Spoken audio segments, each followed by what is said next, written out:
un Pedro muy distinto, un Pedro bien moldeado, un Pedro con una actitud y con un pensamiento distinto. Lo encontramos escribiendo la primera, la segunda carta. Y en Hechos de los Apóstoles también vemos a Pedro con una actitud distinta. Esto es bueno porque de hecho nos hace recordar a nosotros el paso del tiempo como creyentes, nos hace ir cambiando nuestra manera de pensar. Estoy muy agradecido con el Señor, precisamente por haber tenido la Escritura. En muchos lugares del mundo, hoy por hoy no pueden tener una copia de la que nosotros tenemos. Y esto es bueno porque la palabra del Señor es la única que puede abrir el entendimiento de las personas. Entonces, Dios ha tenido tantos propósitos.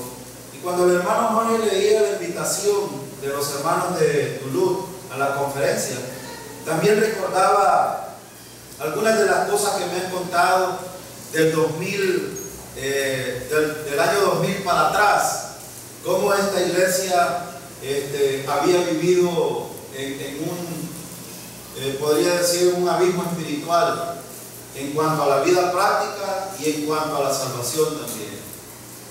De hecho, de los 10 años que tengo de estar en la iglesia, he podido ver cómo muchos creyentes han crecido y esto por la gracia de Dios.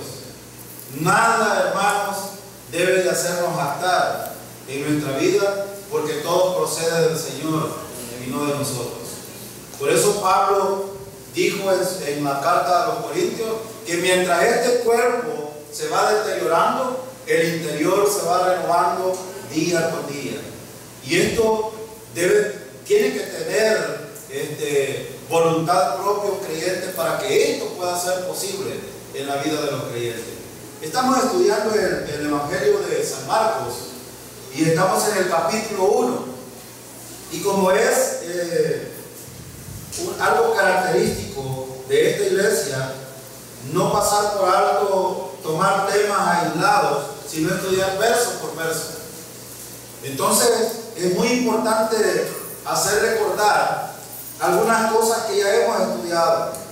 Por ejemplo, vimos el ministerio de Juan el Bautista.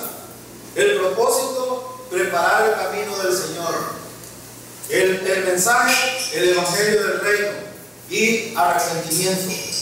También vimos como referencia el bautismo de Jesús. Hermanos, cuando vemos a Jesús haciendo y dando un testimonio público, no de lo que digamos nosotros podemos hacer. De hecho, nosotros hacemos lo que ya hemos creído, y por eso es que vamos al agua.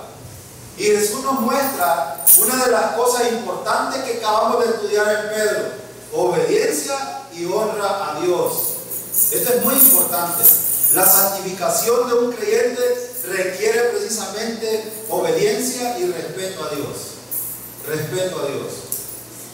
Algunas veces nosotros somos muy duros, y yo en particular soy bastante directo para decir algunas cosas. Pero es importante, hermanos, que no nos vean a nosotros realmente. De hecho, hemos estudiado y yo no he encontrado ningún versículo en la Biblia que el ser humano debe estar enfatizado en el hombre, sino su mirada puesta en el Señor. Siempre, porque es el ejemplo más claro de la conducta adecuada que debemos de tener como creyentes. Entonces Jesús da un testimonio muy importante de obediencia al Padre. Si nosotros queremos ser obedientes y honrar al Señor mientras estamos de paso en esta tierra, porque no somos de aquí, eso es importante recordarlo. Nuestra ciudadanía está en los cielos, de donde esperamos a nuestro Salvador. Eso dijo Pablo a los filipenses. Entonces es muy importante no olvidar esto en nuestra vida. Ahora, Jesús, hermanos, como nosotros, fue tentado también. Jesús fue tentado y Jesús entiende y comprende las tentaciones que nos vienen a nosotros. Una persona me hizo esta pregunta: ¿y las tentaciones son pecado? La respuesta es no. Usted puede ser tentado pero no llegar al pecado. Y eso lo explica Santiago perfectamente en su carta.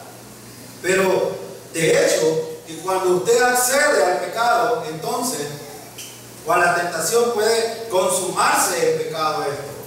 También vimos que Jesús principia su ministerio. Después del bautismo de Jesús, se identifica con un ministerio importante que iba a tener 3 años de predicación, 3 años de autentificación, diría yo, de quién verdaderamente era el Mesías, el Cristo. Y en el versículo 16, que es el versículo que vamos a empezar ahora, Jesús llama a 4 pescadores. Y vamos a empezar en el versículo 16. Entonces, dice el versículo 16: andando junto al mar de Galilea, vio a Simón y a Andrés su hermano, que echaban la red en el mar, porque eran pescadores. Pescadores. ¿Cuántos de ustedes han ido al mar, hermanos? Yo creo que todos hemos ido al mar, ¿verdad? ¿Cómo ha considerado usted a un pescador? Sinceramente, ¿cómo lo ha visto usted? ¿Verdad que nosotros a veces los pescadores los vemos como insignificantes? Gente laboriosa, sí, pero sin ningún valor, quizás. De hecho, hermanos, esto es muy importante. ¿Sabe por qué? Porque nosotros debemos entender que todas las cosas que surgen de nosotros, o por nosotros, o en nosotros, no provienen de nosotros. Provienen o de la vieja naturaleza o provienen de Dios mismo, obrando en nosotros por medio del Espíritu Santo. Una de las cosas importantes que no debemos de olvidar es que como creyentes hemos sido llamados, tal como estos discípulos también fueron llamados. Pedro, si ustedes se fijan, es el primero que se menciona aquí: Simón y Andrés su hermano. 2 pescadores. Ahora, 2 pescadores con experiencia en esa área. Ahora, pero Jesucristo, y como Dios conoce, Él es soberano, es omnisciente, Él es todopoderoso, y también Él tiene un atributo que es importante, que es la presciencia, que Él conoce anticipadamente todas las cosas. Ahora, ¿qué quiere decir esto? Que Él sabe, hermano, por muy insignificante que usted se considere, la utilidad que usted va a tener en un ministerio. Yo por eso siempre he tratado de animar a los creyentes que por muy insignificante que usted crea que es, Dios lo puede usar en un ministerio. Ahora, yo le decía a un compañero de trabajo hace unos días, porque él decía de que hay que ser recto para salvarse. Y le decía yo, no, es al revés, hay que salvarse para ser recto. Hay que salvarse primero para cambiar la conducta que en el pasado hemos tenido. Eso no es lo que Pedro acaba de enseñar en la carta. La vana manera de vivir que aprendimos de los antepasados. Ahora, yo pregunto, ¿cuántas de las cosas usted puede valorarse? Bueno, yo no estoy para juzgar a nadie, pero usted puede examinarse a sí mismo. ¿Cuántas de las cosas que antes tenía, ahora ya no son su quehacer diario en su vida? Esto es muy importante. ¿Y por qué? Porque de hecho Jesús estaba llamando a 2 pescadores que los iba a utilizar en un ministerio muy importante. Versículo 17. Mire lo que dice Jesús. Les dijo Jesús: venid en pos de mí y haré que seáis pescadores de hombres. hay algo bien importante y quiero detenerme en un asunto importante en este versículo. Hermano, ¿quién verdaderamente es el que pesca? Esto es muy importante. Ayer hablaba con un hermano en el instituto. De hecho, ayer finalizamos el instituto en San Miguel. Ayer se examinaron. Fue una jornada muy dura, porque yo vine como a las 8 y algo de San Miguel.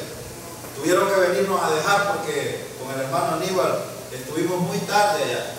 Fue una jornada pero muy buena, porque tuvimos conversaciones con algunos y me decía un hermano esto: hermano, yo tengo un problema. Cada vez que voy a predicar el evangelio me enojo. Y le decía yo: ¿pero por qué, hermano? Y me decía: es que cuando yo estoy predicando el evangelio quiero que la gente me responda como yo quiero. Y ese es el problema que muchos tienen cuando predicamos el evangelio. Hermanos, necesitamos entender que nosotros, vea el versículo 17, ¿quién es el autor principal en el ministerio de pescadores de hombres? Mira el versículo, dice: y les dijo Jesús, venid en pos de mí y haré pescadores de hombres, que seáis pescadores de hombres. En esta expresión hay como decía el hermano Bed, algunas traducciones, como nosotros lo revisamos, Reina Valera, a veces no visualizamos lo que Jesús quiere decir. El que obra en el ministerio de predicación es el Señor. Lo único que nosotros hacemos es hablar. Y esto le decía yo a este hermano ayer: hermano, usted no lo necesita hablar. Después de que usted ha hablado el mensaje correcto, entonces usted debe de irse y dejar que el Señor obre. Porque ¿quién es el que? Miren la expresión: haré que seáis pescadores de hombres. Es que Jesús mismo obra en los creyentes que tienen la actitud de hacer esta obra. Ahora yo pregunto, ¿hay una diferencia entre ser salvo y ser discípulo del Señor? Y dentro de todo esto se logra ver algunas cosas, por lo menos actitudes de los creyentes. Responsabilidad. Para ser un discípulo del Señor se necesita responsabilidad. Número 2, se necesita dominio propio. Es decir, ser controlado por el Señor y no por sí mismo. Porque la tarea nuestra solo es de siervos. No es nada más que eso. Cuando Jesús dio ¿cómo se llama? La comisión, Él dijo: vaya. No dijo: vayan a convencer a la gente. Porque nosotros no convencemos a nadie. Y a veces nosotros queremos tomar la posición del Espíritu Santo y de Dios mismo, cuando verdaderamente nuestra posición es de hablar únicamente.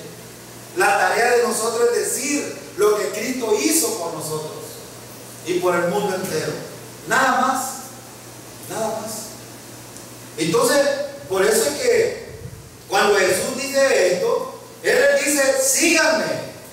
Hay una responsabilidad aquí. ¿Cuántos de los creyentes queremos, después de haber sido salvos, seguir al Señor? Hay una diferencia en creer en Cristo y ser salvo, pero seguir a Cristo durante su peregrinación. Es otra cosa. Y aquí hay una responsabilidad voluntaria de seguirlo. Seguir significa, la expresión seguir aquí es una acción continua. Por eso es que en el griego, cuando dio la comisión, no dice ir por todo el mundo, sino que dice yendo por todo el mundo. Es decir, cuando usted en su caminar, pues, va en el bus, está en el trabajo, en cualquier lugar, usted tiene que hablar el evangelio. Ahora, Cristo no limita las oportunidades para las personas inconversas, pero tampoco limita a quienes usted le debe de hablar. Si ustedes se fijan aquí, dice, haré que seáis pescadores de hombres. La expresión hombres es una expresión general. No dice solo algunos, dice todos los hombres. Porque entonces el Evangelio no fuera exclusivo para algunos. Pero el Evangelio no es exclusivo. El Evangelio es inclusivo. Incluye a todas las personas. No importa raza, no importa posición económica, no importa posición profesional, no importa nada de eso. Lo que importa es que usted vaya y predique. Entonces, aquí hay una responsabilidad. Y Jesús quiere dejar por sentado aquí, en el caso personal de Pedro y Andrés, era específico para ellos. Pero para nosotros también es un asunto personal. Jesús nos ha llamado a nosotros a que seamos discípulos, no solo creyentes, salvos por gracia. Entonces, ¿qué significa esto? Que el compromiso con el Señor no se tiene por estar en la iglesia, por haberse bautizado o por tomar la comunión. No, el compromiso no está en eso. El compromiso se adquiere desde el momento que usted ha sido salvo. En el momento de la salvación está el compromiso. Entonces, y es una responsabilidad. ¿Por qué digo que es una responsabilidad? Porque Cristo ya encomendó a cada uno de nosotros. Hay de usted y yo si no lo hacemos. Él ya dejó esa responsabilidad en cada uno de nosotros. Fíjense, hermanos, que a veces no estimamos nosotros esto, pero es bien importante. No sé si a usted le ha pasado que ha muerto alguien y usted tuvo la oportunidad de hablar del Evangelio a él y no lo hizo. Pues Dios un día le va a demandar por no haberlo hecho. Dios se lo va a demandar. Entonces, si a Dios le interesa que nosotros hablemos, a nosotros nos debe de interesar. ¿Sabe por qué? Porque un día tendremos un tribunal nosotros. No para evaluar la salvación, sino para evaluar nuestra actitud cuando estuvimos en este cuerpo en nuestra peregrinación en la tierra. Por lo tanto, dentro de las responsabilidades, también el Señor tiene muchas cosas que hacer con nosotros si no estamos haciendo lo que es correcto. Y el hermano Obed habló de lo que estuvimos en el estudio anterior. Vimos acerca de la honra y el respeto a Dios. Y no voy a detenerme mucho en eso. Pero se suele pensar que los discípulos de Jesús eran grandes hombres, hermanos. Los más vil y los más menospreciados de este mundo llamó Dios para avergonzar a quienes. Hermanos, miren, cuando yo leo ese versículo, recuerdo quién verdaderamente era yo. Y siempre recuerdo cuando el hermano Pedro decía, ¿a dónde andaba yo? Decía el hermano Pedro. Pero esto es muy importante. De hecho, Jesús nos lo dice, Pablo dice, ya no miren hacia atrás, sino miren hacia la meta. Y esto es lo que necesitamos ver, seguir mirando a la meta, que es nuestro Redentor, mientras estamos en este cuerpo. Usted puede considerarse lo más vil y lo más menospreciado. Quizás lo haga, pero eso no significa que debe de estarse quieto. No, debe de empezar a hablar, porque esta es nuestra responsabilidad. Pero hay algo más aquí. Versículo 18. Y dejando luego sus redes, le siguieron. ¿Cuál fue la actitud de estos discípulos? Hermanos, miren, hace unos casi 10 años voy a tener de trabajar yo en la escuela donde trabajo. Y desde que llegué yo empecé a hablar el Evangelio a mis compañeros. Solo 2 de ellas, eran creyentes. Y ahí los demás no. Ahorita, recién convertida, que desde que yo empecé a hablar el Evangelio, ella me dijo, bueno, voy a pensar lo que usted me está diciendo. Y le dije yo, pues piénselo luego, porque la muerte en cualquier momento nos puede visitar. Lo que quiero decir es esto, que esta mujer hoy por hoy ha entendido el Evangelio y está con todo en la iglesia bautista de Guatajiagua congregándose hoy. Es decir, es una mujer que ha entendido. Ella dice: ¿cómo no voy a servir al Señor que me ha rescatado del infierno?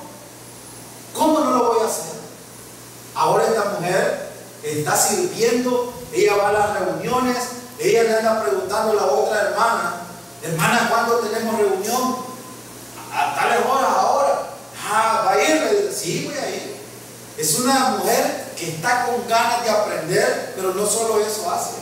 Va a visitar enfermos, está sirviendo con los niños ahí, no dando clases por supuesto, pero está ayudando en el refrigerio, está haciendo muchas cosas que muchos de nosotros que estamos viejos aquí no hacemos. Lamentablemente así es. Esa mujer, y yo le pregunté a la otra hermanita, mire, le digo yo, ¿y cómo? No, me dice, si ella ha entrado con todo esa mujer. Y esto, hermano, es precisamente lo que el Señor quiere que nosotros hagamos.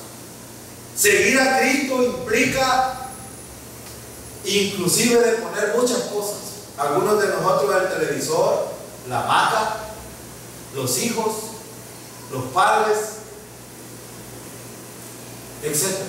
Algunos el carro, el perro y otras cosas que son insignificantes. No queremos dejar por un ministerio. Y ustedes nos preguntan a nosotros, los líderes, ¿cuántos trabajos tenemos? Bueno, si supieran que aquí como me ven, tengo un montón de trabajo, pero eso no impide servir al Señor. No impide servir al Señor. Y ahora pregúntete, ¿cuántos trabajos tiene usted? Los jóvenes yo creo que no tienen ni siquiera trabajo. No veo a un joven diciendo: pastor, queremos tener un estudio para jóvenes hoy que hemos salido de vacaciones, ¿verdad? Que no se ha acercado ninguno. Y la escuela de vacaciones, pastor, la va a abrir. Ningún padre pregunta. ¿Creen ustedes que están interesados realmente en los ministerios? No están interesados en otras cosas. Hermano, vean la actitud de estos hombres. Eran toscos, quizás para cualquiera insignificante, pero inmediatamente el Señor los llama. ¿Qué hicieron? Pero seguir implicaba dejar casa, padre, madre, hijos, si tenían. Creo que estos dos no tenían. Por supuesto, Pedro tenía esposa, tenía suegra, porque ya se menciona en Hechos. Es decir, hay muchas cosas que a veces nosotros tenemos que dejar por amor al Señor. Ay, que mi esposo no me deja, yo no salgo a visitar porque tengo que tener la comida a tiempo.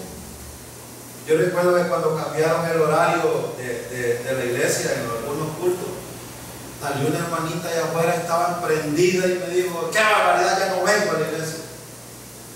Pues le dije yo: váyase. ¿Quién cree usted que se perjudica? Yo no, le dije.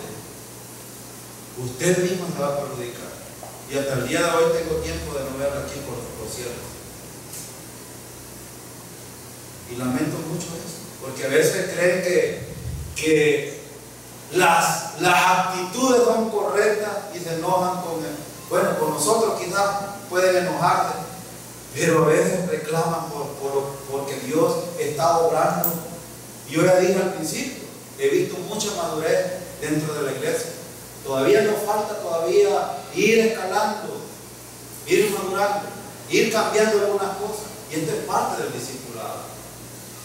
Entonces, hermano, pero ¿sabe qué? El Señor es el que obrará en la vida de los creyentes.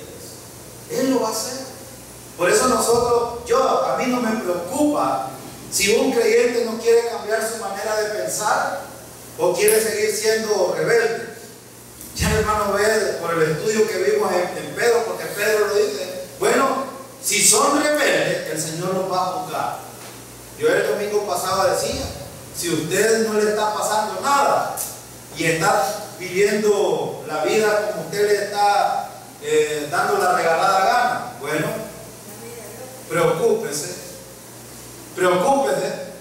porque el Señor no está tratando con usted, pero si está pasando algo en su vida, está siendo disciplinado o está siendo aprobado, pues el Señor está tratando con usted y es hijo de Dios.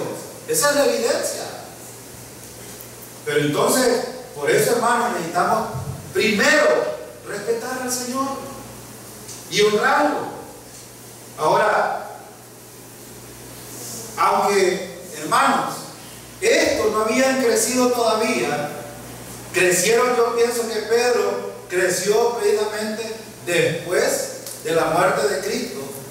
Después de la muerte de Cristo, Pedro empezó a funcionar de una manera muy poderosa. De hecho, porque el Espíritu Santo había venido a morar en él. Esto es bueno. Ahora yo les pregunto, ¿cuánto podemos hacer nosotros si tenemos el Espíritu Santo en nuestra vida? ¿Qué dice el Señor? ¿Separados de mí? Pero si estamos conectados, ¿qué vamos a hacer? Pero significa que todo de valor espiritual podemos hacer. Entonces, esto es bien importante. Versículo 19. Pasando de ahí un poco más adelante, vio a Jacobo, hijo de Zebedeo, y a Juan su hermano, también ellos en la barca, que remendaban las redes. Versículo 20. Y luego los llamó, y dejando a su padre Zebedeo en la barca con los jornaleros, le siguieron. Algunas veces, hermano, si queremos ser discípulos del Señor, necesitamos dejar. Yo no estoy diciendo, no vaya a ser como algunos que malinterpretan estas cosas. No estoy diciendo que dejen su trabajo. No estoy diciendo que deje a su padre de lado, porque también se mete en otro problema escritural. No estoy diciendo tampoco que abandone a su esposo o a su esposa, porque conozco unas iglesias que hacen esto y le meten a los hermanitos, dejen. No estamos hablando de eso. Estamos hablando de prioridades. Prioridades, de eso estamos hablando. ¿Qué prioridad tengo yo en mi vida cristiana? Ya el hermano citaba algunos versículos. Una prioridad, no dejando de congregarnos, como algunos tienen por costumbre. Algunos solo los vemos los domingos por la mañana. Algunos solo los domingos los podemos ver. Durante la semana, miércoles, viernes y sábado, no los volvemos a ver en la iglesia. ¿Por qué? Pues ahora, fíjense bien, ¿cuál es su prioridad? Por eso el Señor dijo, ¿dónde está tu tesoro? Bueno, ¿dónde tiene puesto su corazón entonces? Y medite, porque el Señor, hermano, si usted es verdadero creyente, le va a dar en la nuca, se lo va a bajar. No quiera pasar de listo con el Señor, porque Él es soberano y lo conoce perfectamente. Entonces, ¿dónde están nuestras prioridades? Y esto, hermano, vaya reflexionando usted. Hay cosas que solo nosotros personalmente podemos remediar en nuestra vida. Nadie más puede hacerlo. Pero fíjense bien, estos hombres dejaron a sus padres. Él no está diciendo que lo abandonaron. ¿Recuerdan cuando vimos Juan, que Jesús le dijo, cuando estaba en la cruz, le dijo a Juan, Juan, ahí está tu madre?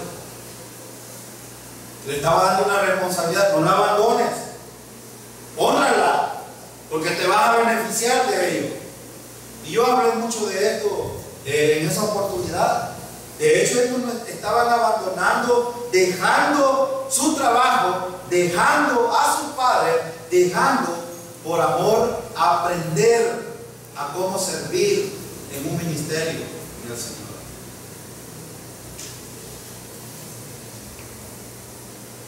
Hay algo interesante que necesitamos ver en el versículo 20. Y luego los llamó, y dejando a su padre Zebedeo en la barca con los jornaleros le siguieron. Vean la actitud. Seguir otra vez. 2 veces hemos visto la palabra seguir. El Señor dice, sígueme. Y le está diciendo a usted también. El Señor le está diciendo, síganme. No solo sean creyentes de días, porque entonces nos estamos convirtiendo en religiosos también. Un religioso tiene un día especial para adorar al Señor.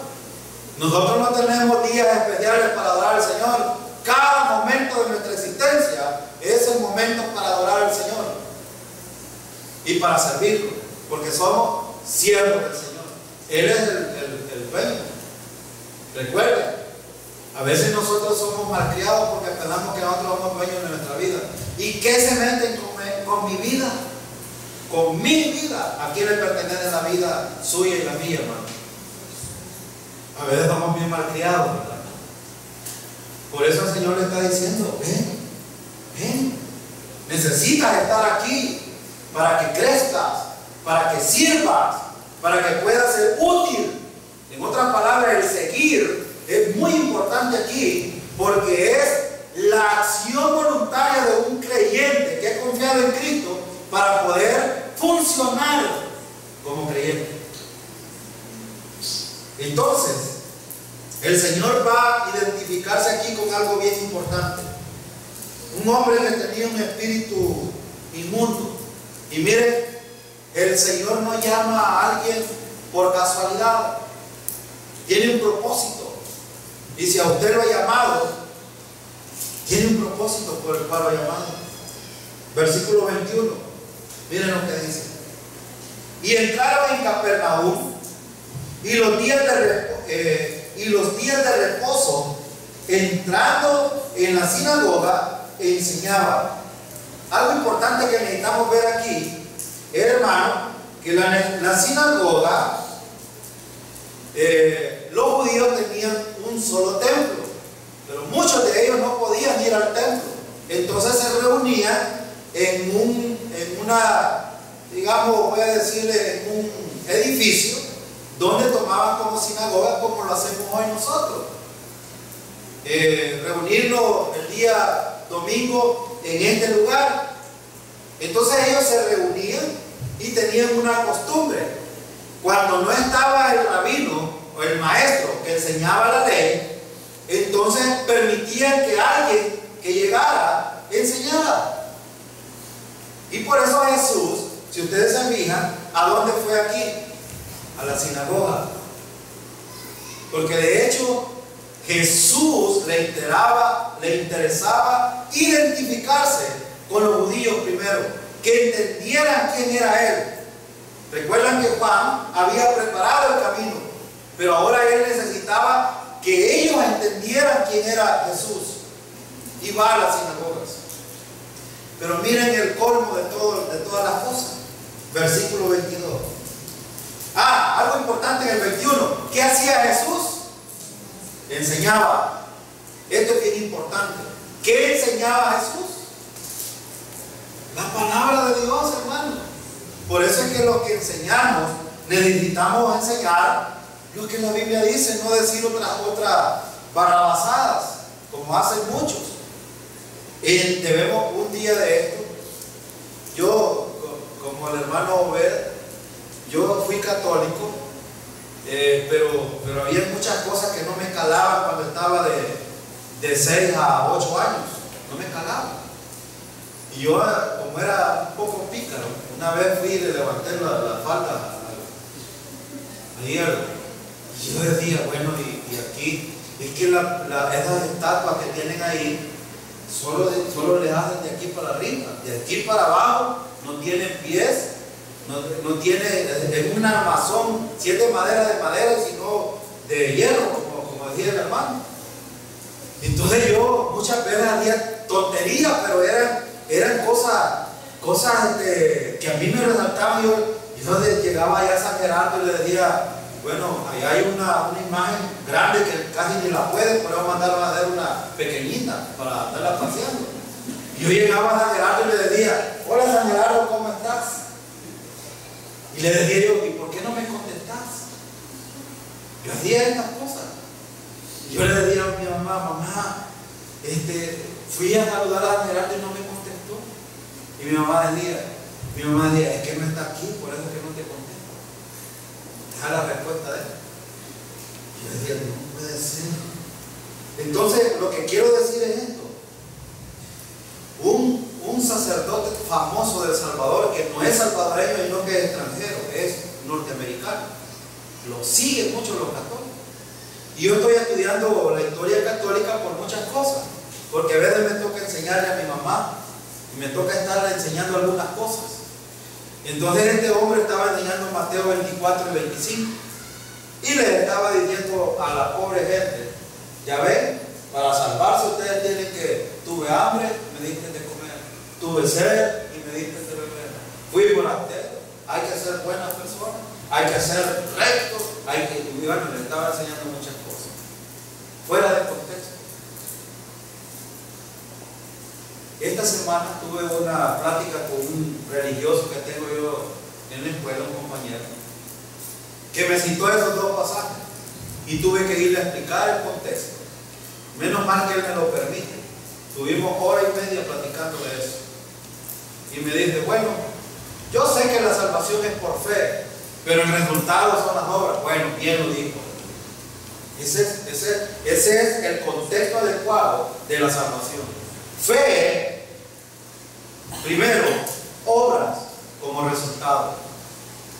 Ahora, ¿por qué digo esto? Porque muchos están enseñando falsa doctrina en cuanto a la salvación, en cuanto a la santificación y en cuanto a la glorificación. Hermano, ¿cómo somos justificados o salvos? Por fe. ¿Cómo somos santificados? ¿Por sacrificarnos? No, por fe también. ¿Y cómo somos glorificados? Por fe. Cuando creímos en Cristo, esa es una acción ya hecha y acabada para nosotros. Y fue por fe. Entonces nada es por mérito humano. Entonces aquí Jesús les va a enseñar quién verdaderamente es Él. Y vamos al versículo siguiente. Miren lo que dice. Y se admiraban de su doctrina, porque les enseñaba como quien tiene autoridad y no como los escribas. Es que hay una diferencia. ¿Qué enseñaban los escribas? ¿Qué enseñaban los escribas? ¿Cuántos de ustedes han estudiado la enseñanza de los escribas? Enseñaban mandamientos de hombres, como el día de hoy. En las iglesias está lleno de un montón de mandamientos de hombres. Si no pasaras el examen 3 meses para la doctrina, no puedes bautizarte. ¿Dónde está eso en la Biblia? Mandamiento de hombre. Mandamiento de hombre. Si usted no está casado, no puede tomar la comunión. ¿Dónde le dice eso en la Biblia? ¿Qué dice la Biblia? El único requisito para tomar la comunión: ser salvo. Si usted ha confiado en Cristo como su Salvador, nada debe de detenerlo a ser obediente a Dios y tomar la cena del Señor y bautizarse inclusive. Ya el hermano Jorge habló el domingo diciendo que inmediatamente después de la salvación alguien debería decir: hombre, quiero agua para bautizarme. Aquí no, aquí hay que rodar. Y es más, los familiares le dicen: ¿cómo te vas a bautizar si sos cochino? Y le meten una zancadilla y no lo dejan. Ahora yo pregunto: ¿cómo está la conciencia de aquellos que hacen esto también? No son igual a ellos. ¿Quién de nosotros es consciente más santo aquí para que piense de que los demás somos los más miserables? Todos somos iguales, ¿no? Todos estamos en la misma condición. Ahora, que hay cosas que debes de arreglar de tu vida, eso es verdad, y eso lo dice la Biblia. Cuando nosotros enseñamos la gracia, nunca decimos: pues viví como te dé la gana. No, la Biblia no dice eso, ni nosotros tampoco. Estamos de acuerdo con lo que la Biblia dice. Entonces, él les enseñaba con autoridad porque iba a la palabra de Dios. Con Satanás, ¿qué hizo? Pues, escrito está. Escrito está. 4 veces le citó la Biblia el Señor. Y ahora Ellos estaban asombrados porque les enseñaba la palabra del Señor. Es que, hermano, la palabra del Señor tiene la autoridad suficiente para poder desbaratar cualquier pensamiento. ¿No dice en Hebreos que la palabra es viva y eficaz y penetra hasta lo más profundo del ser, hasta los tuétanos, discierne los pensamientos y las intenciones del corazón? Y si la palabra aquí, hermano, la leemos y no pasa nada en tu vida, entonces estás de balde. Quiero solo ir terminando por el tiempo. Mira lo que dicen los versículos. Voy a terminar con estos versículos. Dice el versículo 23: pero había en la sinagoga de ellos un hombre con espíritu inmundo que dio voces. Quiero detenerme aquí y con este versículo quizás voy a terminar. Dice el versículo: ¿a dónde estaban todos, hermanos? Imaginen ustedes que en la iglesia de hoy la mayoría estaban asombrados porque nunca habían escuchado la sana doctrina. Jesús mismo empezó a enseñarles correctamente. Cuando escucharon esto, estaba un hombre con demonios ahí. Miren lo que dice el versículo: un hombre con espíritu inmundo que dio voces, diciendo: ¿qué tienes con nosotros, Jesús Nazareno? ¿Has venido para destruirnos? Sé quién eres, el Santo de Dios.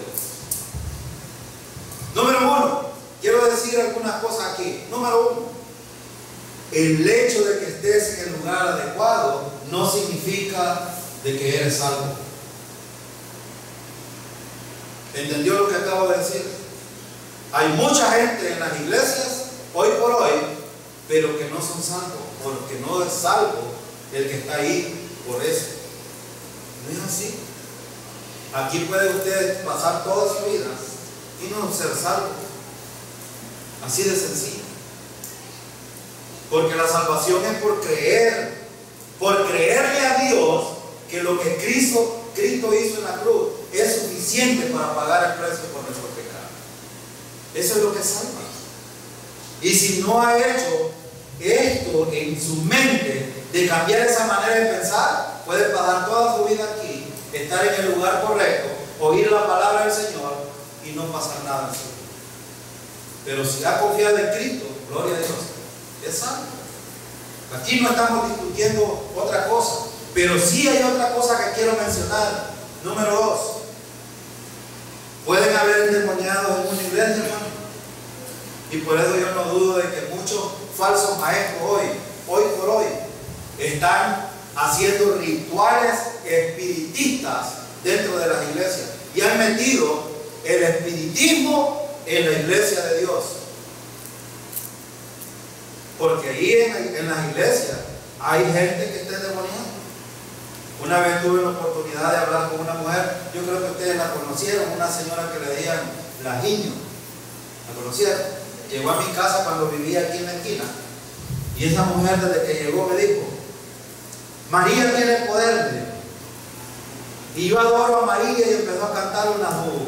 Y le dije yo: no, Cristo tiene poder. Esa mujer le salieron unas voces raras. A mí me asustó. Sí, me asusté porque empezó a hablar como con una voz de rara, pues ya no era la voz de ella. Yo le dije: Cristo tiene poder y tenés que aceptarlo. Y la sangre de Cristo tiene poder. Y esa mujer, cuando le dije eso, salió corriendo. Como no tiene idea, esa mujer estaba endemoniada. Estaba endemoniada.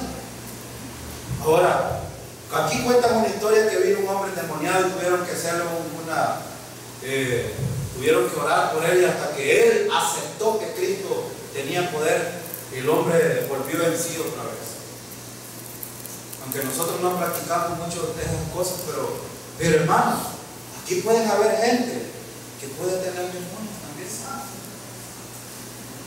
Yo espero que todos los que estemos aquí seamos salvos. Amén, hermano.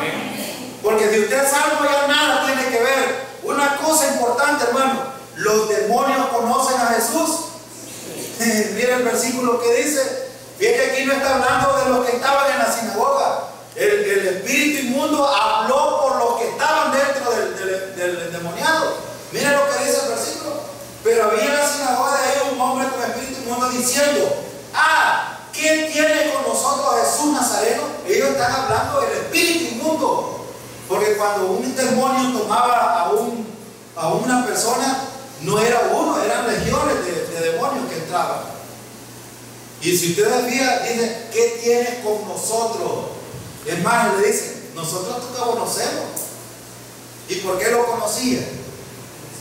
Yo por eso, cuando leí este pasaje hace tiempo, entendí que por qué un hechicero de aquí de Huehuecho, que espero yo que ustedes me estén visitando a este hombre, me sacó de la hacienda, porque ya era creyente. Mi mamá, fuimos con mi mamá porque llevamos a un amigo que el papá creía que le habían hecho mal, y nos vamos a meter, y el hombre cuando sale ahí se me quedó viendo y le dijo al migrante: vení, decirle a ese hombre que se salga de aquí, porque no me deja trabajar. Ellos conocen, hermano, ellos conocen quién vive en nosotros. Ellos conocen. Y es lo mismo, por eso es que los creyentes debemos de estar claros que ya no nos pueden poner sapos y lo que quieran hacernos a nosotros. Porque el Espíritu, bueno, que dice, ¿qué Pedro o Juan? No, Juan dice: mayor es el que está en nosotros que el que está. ¿Y quién muere en nosotros? Espíritu Santo. Y ellos lo conocían. Miren lo que dice: ¿qué tiene con nosotros Jesús de Nazareno? ¿Ha venido para destruirnos? De hecho, hermano, ¿había venido Cristo para destruir estos demonios? No. Jesús sabía que ellos tienen un lugar de juicio en el futuro. Jesús ya sabe eso, pero lo conocía. Dice el versículo: ¿ha venido para destruirnos? Sé quién eres, el Santo de Dios. El Santo de Dios. ¿Por qué lo conocía? Porque estos espíritus inmundos estuvieron con el Señor, fueron creados por Dios, fueron los que revelaron la tercera parte, que se vinieron con Satanás, y allá andan sueltos. Allá andan sueltos. Pero si usted es creyente, no debe tener miedo ya, no debe tener temor de ellos, que lo puede usar, que puede influenciarlo para hacer lo que no es correcto, y eso sí es verdad, pero no puede poseerlo. Quiero terminar en un versículo, dice: y el espíritu inmundo, el versículo 20 dijo: pero Jesús le respondió diciendo: cállate y sal de él. Hermano, ¿tenía autoridad Jesús? Totalmente. Jesús tenía toda la autoridad para poder hacer que estos espíritus no hicieran nada más. Cállate. Y se callaron. Esta era la identificación de Jesús con su ministerio.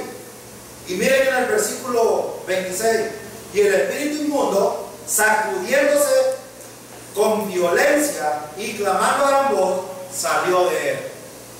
Hermano, ¿obedecen los espíritus a Cristo? Sí, claro que sí. Y aquí hay muchas cosas que aprender, pero ya no tengo tiempo para eso. Pero miren el versículo 27: todos se asombraron de tal manera que discutían entre sí diciendo: ¿qué es esto? ¿Qué nueva doctrina es esta? Que con autoridad mata aún a los espíritus inmundos y le obedecen. Y muy pronto se difundió su fama por toda la provincia alrededor de Galilea. Quiero terminar diciendo esto, hermano. Jesús es el mismo de ayer, de hoy y por todos los siglos. Es el mismo que tiene la autoridad hoy de hacer cualquier cosa en la vida de una persona. Y no debemos de dudarlo, porque a veces somos tan incrédulos pensando de que Jesús no puede o no tiene la autoridad misma que tuvo aquí en el principio del ministerio. Él sigue siendo el mismo y tiene la autoridad final de todas las cosas. Por lo tanto, Él puede obrar en la vida de cualquiera de nosotros en el momento que Él quiera hacerlo, porque es soberano. Y eso debemos de entenderlo. El Señor obrará en el tiempo que Él estime conveniente hacer. Oremos. Padre, queremos